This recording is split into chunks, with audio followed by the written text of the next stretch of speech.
bonjour à toutes et bonjour à tous.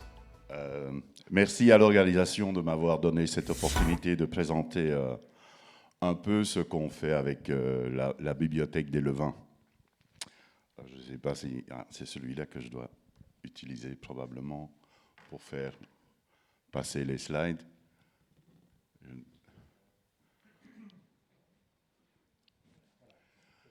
OK. Donc dans les 30 minutes qui vont suivre, je vais un peu expliquer ce qu'on fait avec cette bibliothèque, le but de la bibliothèque et toute cette biodiversité des Levins dans le monde entier qu'elle nous démontre. Et ça fait depuis 1994 que je travaille pour Puratos. Et c'est aussi dans cette année-là que j'ai découvert mon premier levain, quand je rentrais dans la société, dans la boulangerie de test dans le département de recherche et développement. On avait un levain qui avait été amené de San Francisco par un collègue. Et c'est là une découverte de formation. Je suis boulanger-pâtissier. J'avais travaillé 6 ans comme pâtissier à Bruxelles dans une pâtisserie et j'ai fait mon premier pain au levain avec celui-là. Et c'était un peu bizarre parce que je n'avais pas appris à l'école comment faire un levain. Et donc je ne connaissais pas cette odeur, je n'avais aucune idée de son pouvoir fermentaire, mais j'ai quand même fait un pain et c'était presque une épiphanie. Bon, donc ça fait quelques années que je fais des pains en levain et c'est un peu faire partie de cet héritage de boulangerie. Quand on parle de l'histoire de la boulangerie, souvent on parle en années et on dit que le pain a 5000 ans, que ce sont les Égyptiens qui l'ont découvert. Fur et à mesure que je fais des présentations, je reçois des commentaires de personnes où on découvre des nouvelles choses. Des Égyptiens, on est certains qui connaissaient la fermentation et ils cuisaient le pain dans un four comme on le fait encore aujourd'hui. Mais il y a 8000 ans, en ce moment, une équipe d'archéologistes est en train d'excaver une cité ou un village en Turquie où ils ont retrouvé des fours dans les maisons. Ils ont retrouvé des tamis qui expliquent que les femmes tamisaient la farine pour avoir un pain plus blanc. Je dis des femmes parce que dans le passé, c'était surtout les femmes qui pratiquaient, qui faisaient du pain. Quand, pendant la pandémie, j'étais en train de donner une conférence à une université en Tasmanie, il y a quelqu'un qui m'interrompt et qui dit « Mais Karl, toi tu parles que le pain ou la fermentation a 5000 ans, mais ici on a retrouvé un pain et on a pu le dater à 18 000 ans. Et ce pain apparemment pourrait être vendu aujourd'hui dans une boulangerie un peu hip and trendy. » Donc la fermentation ou la fabrication de pain est beaucoup plus ancienne. Et c'est pour ça que je parle d'un héritage de générations de boulangers. Et je pense qu'on fait tous partie, si on est dans la filière de la panification, tous partie d'un héritage de plus de 250 générations. Maintenant, dans cette bibliothèque, nous avons 137 levains qui sont collectés un peu dans 27 pays. J'aime pas parler de pays, en fait, quand je parle de levain, parce que les micro-organismes qu'on retrouve dans les levains, elles ne savent pas où elles sont. Les frontières, c'est quelque chose que nous, on a inventé. Et moi, je dis toujours que dans un levain, nobody is illegal. Il n'y a pas d'illégaux dans les levains. Et il y a beaucoup de monde dans les levains. Maintenant, ce monde de fermentation, c'est un monde extraordinaire qui, dès qu'on commence à fermenter quelque chose, on va apporter quelque chose. On va apporter du goût, mais on va aussi, dans le pain, certainement apporter une digestibilité. Et on pense que le pain est un aliment fantastique, incroyable, qui unit en fait toutes les bonnes choses qu'on peut mettre sur la table. Si on a un bon verre de vin, une bonne bière, un fromage, du saucisson, s'il n'y a pas de pain, c'est moins gai. Donc, l'initiative de la bibliothèque, elle a été prise en 2013. On a inauguré officiellement, mais donc, comme j'ai dit, déjà en 1994, en 89, on a collecté le tout premier levain. Et petit à petit, on a commencé à faire des études sur des levains italiens, des grecs, des levains hongrois, et à un moment, on s'est dit, il faut peut-être qu'on fasse une bibliothèque afin de protéger cet héritage qui, dans l'histoire, à un moment, a quand même plus ou moins été brusqué ou disrupté, parce que pendant des milliers d'années, les boulangers ont toujours utilisé majoritairement du levain pour faire lever le pain, et à un moment, on a eu la levure qui est venue sous forme commerciale, qui a fait oublier beaucoup de boulangers dans beaucoup de pays ce que c'est de travailler avec du levain. Maintenant, pour protéger cet héritage, on a essayé de... Oui, retour. On a essayé de collectionner ces levains, et quand on collectionne un levain, on va isoler et identifier les souches qu'on retrouve dedans. Deuxièmement, on documente les levains afin d'avoir le plus d'informations sur ce levain possible. Comment est-ce qu'il a été fait, où est-ce qu'il a été fait, avec quoi est-ce qu'il a été fait, qu'est-ce qu'on cuit avec ce pain, et ainsi de suite.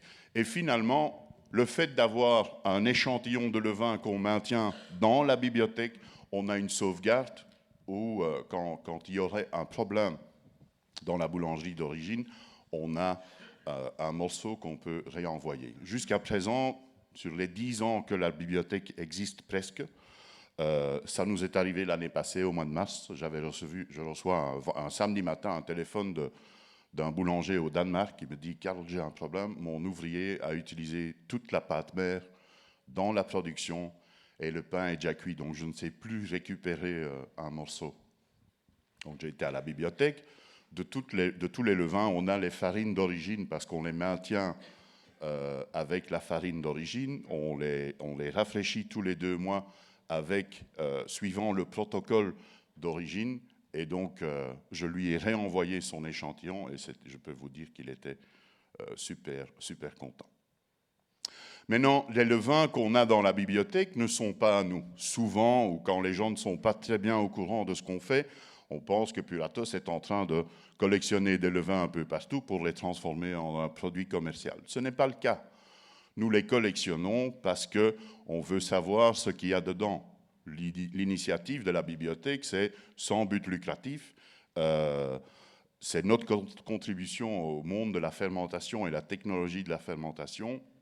Et on essaie d'en savoir un peu plus sur cet ingrédient qui est incroyable. Il y a une chose qu'il faut comprendre, c'est que chaque levain que nous avons dans la bibliothèque est unique. Un peu comme nous. Je pense que, je ne sais pas combien de personnes il y a ici en salle, mais on est tous uniques. On est fait de la même pâte, mais on n'est pas cuit dans le même four. Dans les levains, c'est la même chose. On peut retrouver les mêmes bactéries lactiques, mais elles sont présentes sous différentes ratios. Il y en a qui sont plus présentes, moins présentes, en d'autres combinaisons.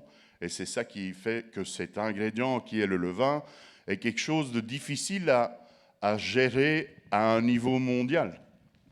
Et je fais allusion à tous les livres qu'on peut retrouver où les gens décrivent leurs recettes et comment travailler avec les levains.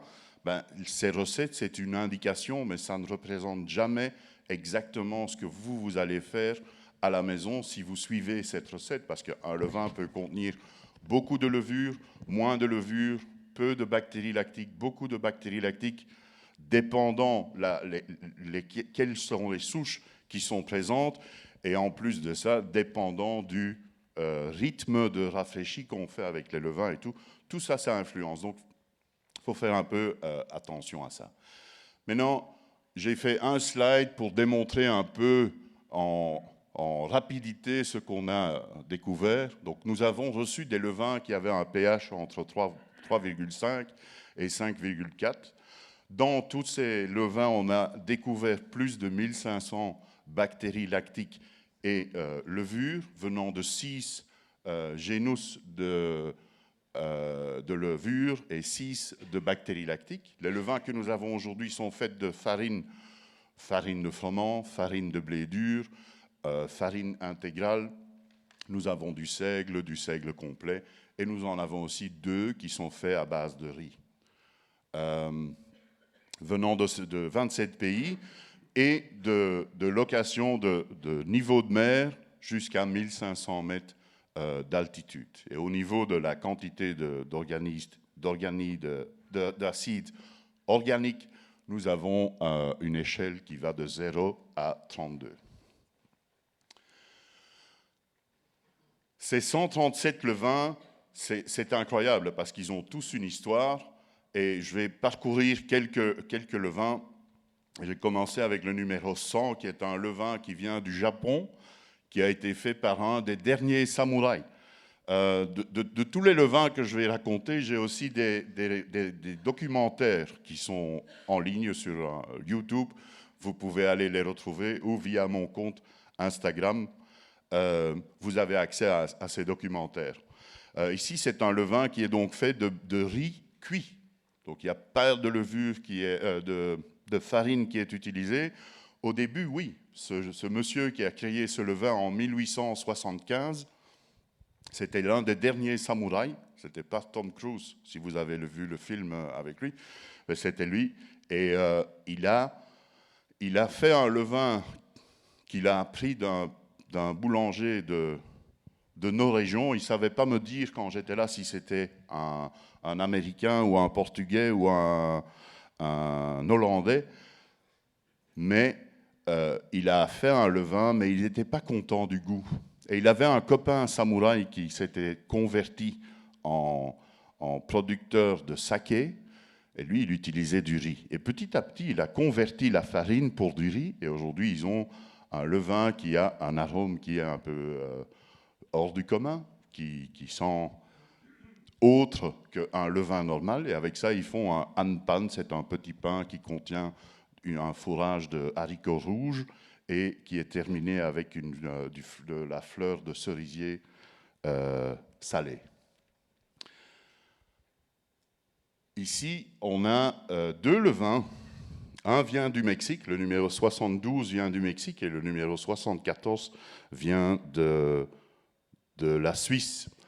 Et on a retrouvé dans ces levains une souche de levure, et ce sont les seuls levains qu'on a dans la bibliothèque qui contiennent cette souche, c'est une Torulaspora del Bruchi. Maintenant, quand j'avais le propriétaire de ce levain suisse, il vient à Saint-Vite, où il y a la bibliothèque, et je lui explique, je dis, écoute, on a aussi retrouvé cette levure dans un levain au Mexique. Le levain mexicain, c'est un levain de blé. Le suisse, c'est un seigle complet. Donc totalement différent. Et le gars, il me demande, il dit, ben, comment ça se fait que cette levure, on a aussi retrouvé au Mexique? Et au premier moment, je n'avais pas de réponse. Mais quand moi, je pense à la Suisse, je pense à la montagne. Je ne sais pas si vous pensez à la montagne ou au chocolat ou au fromage. Moi, je pense à la montagne. Et je me souviens, je dis, attends, ta boulangerie, elle est située à quelle altitude? Elle me dit, ben, on est à 1500 mètres. Donc j'avais mon ordinateur, j'ouvre Google et je recherche Guadalajara. Guadalajara, c'est la ville au Mexique d'où vient le levain, et cette ville se trouve à 1500 mètres. Maintenant, est-ce une coïncidence quand je demande à professeur Luc de Veust, par exemple, de la VUB en Belgique, je lui dis, Luc, qu'est-ce que tu penses? J'ai un levain là, est-ce que l'altitude pourrait jouer un rôle? Et lui dit, bah non. Hein. Si je demande ça à Marco Gobetti de l'université de Bolzano, lui dit, Carl, this is maybe possible. On a encore beaucoup de choses à rechercher. Hein? Donc, on a un site sur lequel on invite les gens à enregistrer leur levain en ligne, de le partager avec nous afin de savoir ce que le levain il existe, où il se trouve, et ceux-là, ils peuvent nous aider enfin, c'est notre base de données pour rentrer éventuellement dans la bibliothèque. Ben, on a fait une recherche des villes qui se trouvent à 1500 mètres sur Terre, et on a comparé ça avec notre base de données, et j'ai retrouvé 69 levains qui viennent qui se situent à 1500 mètres, et donc un projet, c'est d'aller les collectionner et de voir si on retrouve justement cette Torulaspora del Bruchi, mais quoi, plus propre, plus vite. Allez, on va plus vite. C'est d'aller retrouver ces souches de levain. Ici, on a le levain de Altamura qui était déjà décrit en 37 avant le Christ, et on a ce levain dans la bibliothèque qui contient de nouveau une autre composition qu'un levain de San Francisco, par exemple. Ici, dans celui-là, on a retrouvé la Saccharomyces cerevisiae, qui est la levure de boulangerie ou de bière, mais on a aussi encore rencontré des Weisella confusa et Weisella cibaria. Ce levain, il a un goût énorme, extraordinaire, et d'ailleurs, on a des produits qui sont basés sur justement cette connaissance qu'on a acquis à travers de ça. Ici, on a un levain de Chine. On va parler aujourd'hui de pain cuit à la vapeur. En Chine, oui, il y a une longue histoire de levain. Seulement, ils ne cuisent pas les pains dans un four, mais dans un four à vapeur afin d'éviter la croûte.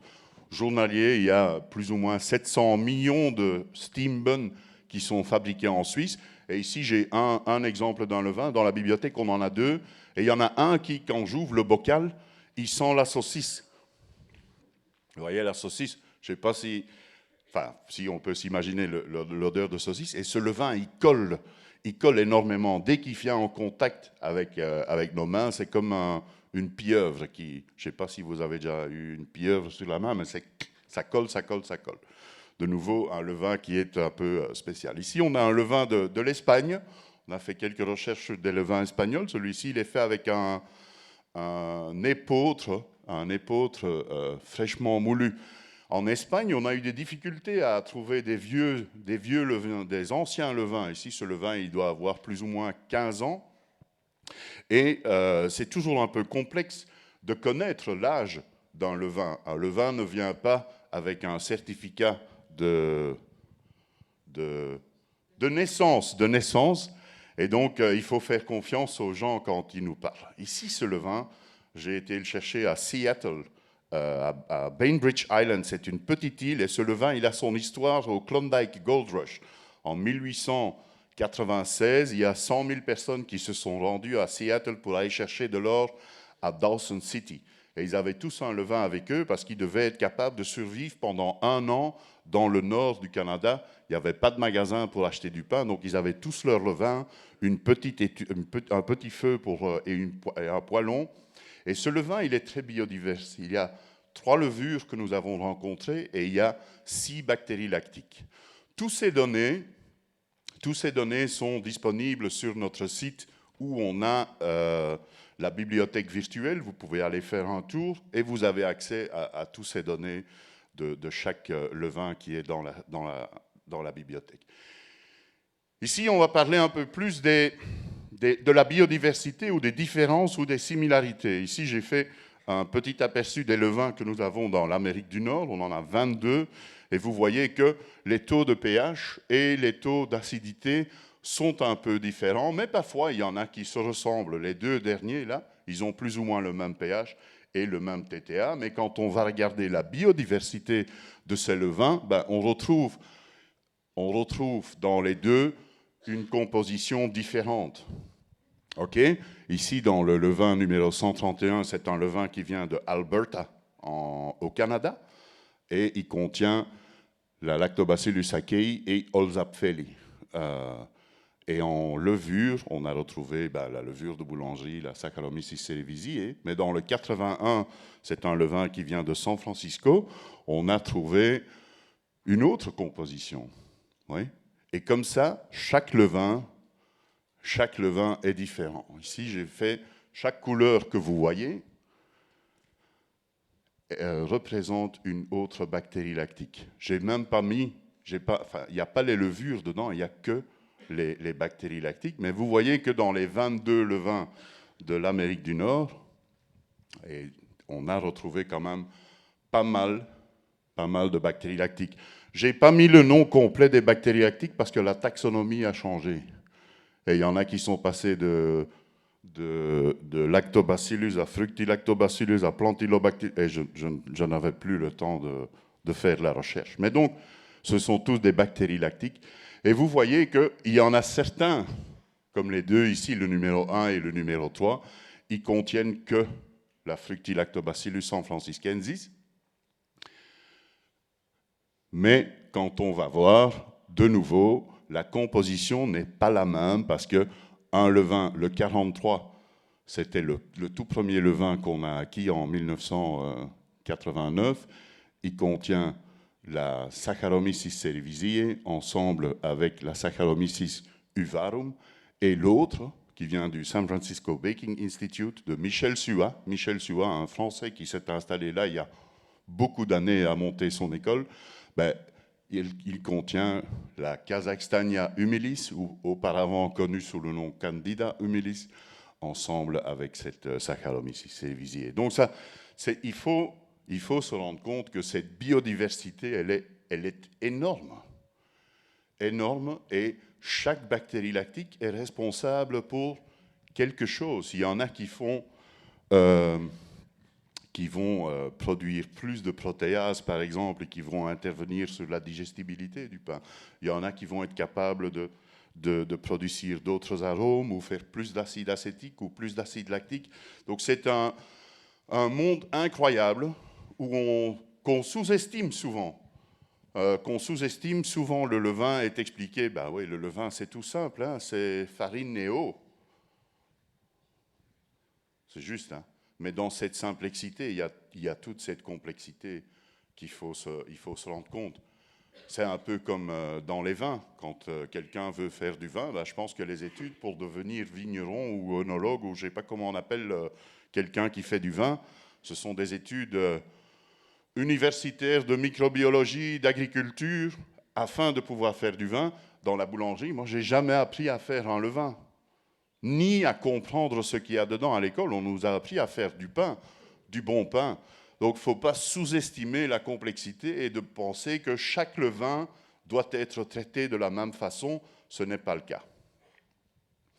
Je ne sais pas combien de temps il me reste, j'ai pas de compteur.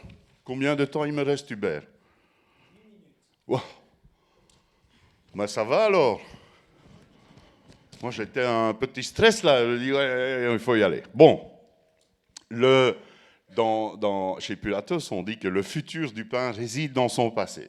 Est-ce que ça veut dire qu'on doit faire le pain comme auparavant?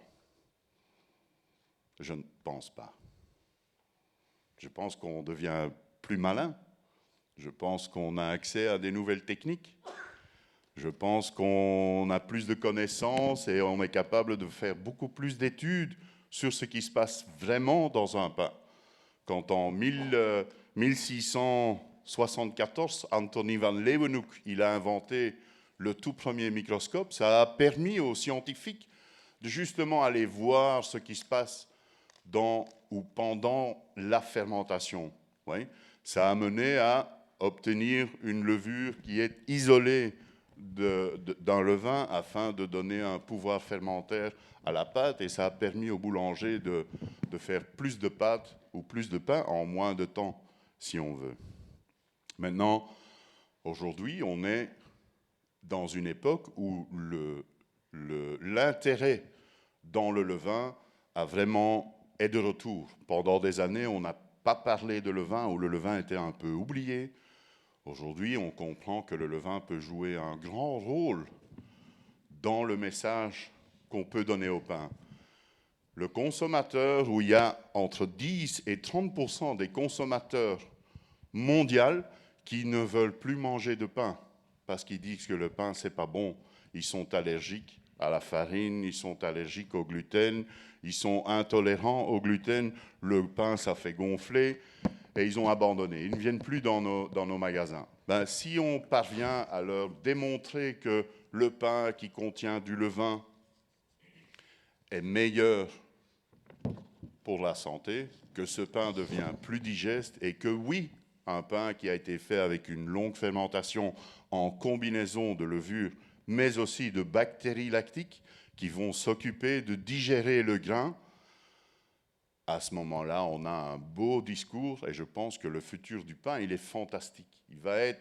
Il est incroyable si on décide à faire les bonnes choses. Et donc, c'est pour ça qu'on dit que le futur du pain réside dans son passé. C'est pour ça qu'il faut apprendre de nos ancêtres, apprendre de ces générations qui ont fait le pain auparavant, et faire mieux que ce qu'ils ont fait. Et je pense qu'aujourd'hui, on a tout ce qu'il faut pour faire mieux. Si vous voulez aussi, on va faire un petit sondage. Qui a un levain ici dans la salle? Vous levez vos mains. OK. Oui, il y en a. Qui, OK, vous baissez les mains. Qui a déjà enregistré son levain sur notre site? 1, 2, 3. C'est trop peu, hein?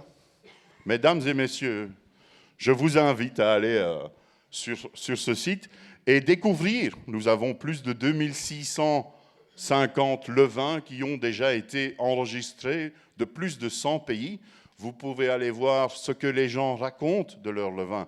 Vous pouvez consulter les photos de ce qu'ils font avec ce levain. Vous pouvez découvrir les profils aromatiques de ces levains et vous pouvez enregistrer votre levain. C'est gratuit et qui sait, un jour, je vous contacterai pour discuter, pour venir voir et qui sait, d'emporter votre levain et de le mettre dans notre bibliothèque.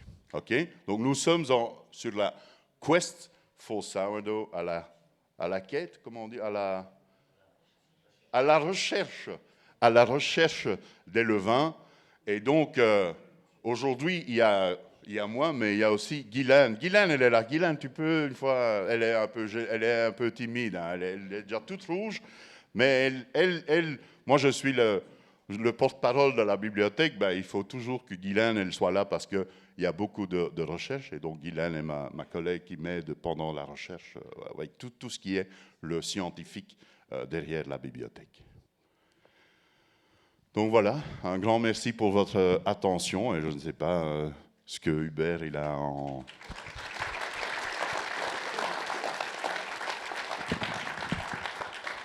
Merci beaucoup, Karl. On ne peut que féliciter cette initiative et on peut même se demander pourquoi personne n'y avait pensé avant. Donc c'est vraiment intéressant de savoir qu'il y a ce lieu à Saint-Vite assez exceptionnel. Alors j'ai retenu aussi qu'il pouvait y avoir des passerelles entre des aliments ou des méthodes de fermentation. J'ai vu une bactérie qui s'appelait kéfir et une autre qui évoquait le kimchi. Est-ce qu'il y a des liens? On savait qu'il y avait des liens entre la fermentation lactique et des levains, mais entre le kimchi et les levains de panification, c'est plus original. Ben, finalement, ce sont des choses maintenant qu'on commence à voir, parce qu'on commence à analyser de plus en plus de levains qui n'ont pas été créés dans un laboratoire, mais qui nous viennent de cuisine ou qui nous viennent de restaurants. Et donc, oui, on découvre qu'il y a une kimchi, par exemple, dans un levain qui vient d'une pizzeria à Seattle. Bon, est-ce que elle n'a pas été, ce levain n'a pas été créé avec quelque chose qui vient du kimchi, mais on voit que ces bactéries lactiques sont présentes dans les levains, mais on ne sait pas vraiment pourquoi. Aujourd'hui, on n'a pas encore compris comment ça se fait que dans tel ou tel levain, on rencontre ces souches. C'est un peu le but de la bibliothèque, d'essayer de, je ne sais pas si c'est une bonne expression en français, mais crack the code, casser le code, afin de justement comprendre d'où vient cette biodiversité et cette complexité dans un levain. Donc j'en retiens qu'il y a des trous de connaissances en quelque sorte dans une technologie de fermentation qui est plurimillénaire. Une dernière petite question. En fait, l'originalité d'un levain, l'écosystème, elle réside à la fois dans les matières premières utilisées, dans l'ambiance du fournil et peut-être même sur les mains du boulanger ou de la boulangère. Est-ce que vous avez une opinion là-dessus? Quelle est la contribution respective, matières premières, ambiance du fournil et homme ou femme? OK. En 2018, on a fait un expériment avec professeur Rob Dunn et Anne Madden de l'Université de Carolina, des États-Unis, et on a justement essayé de comprendre. Et donc, de Saint-Vite, j'avais envoyé à 18 boulangers dans 15 pays un sac de farine, une recette et un protocole à suivre afin de faire un levain. Ils ont tous fait le levain, on les a rassemblés en Belgique, on a fait les analyses du levain, de la farine, et on a aussi fait un swab, on a pris un échantillon des mains. Bon, cette étude, on pensait que c'était le boulanger qui allait influencer le levain, mais on a vu que, en fait, sur les mains des boulangers les 18 qu'on a évalués, on a retrouvé des souches qui ne sont normalement pas présentes sur les mains des humains. Et donc la conclusion de cette étude était que ce n'est pas le boulanger qui influence la vie dans le levain, parce qu'on a vu une diversité dans ces levains. Il y avait quand même des différences, mais on a vu que c'est le levain qui va en fait influencer le boulanger.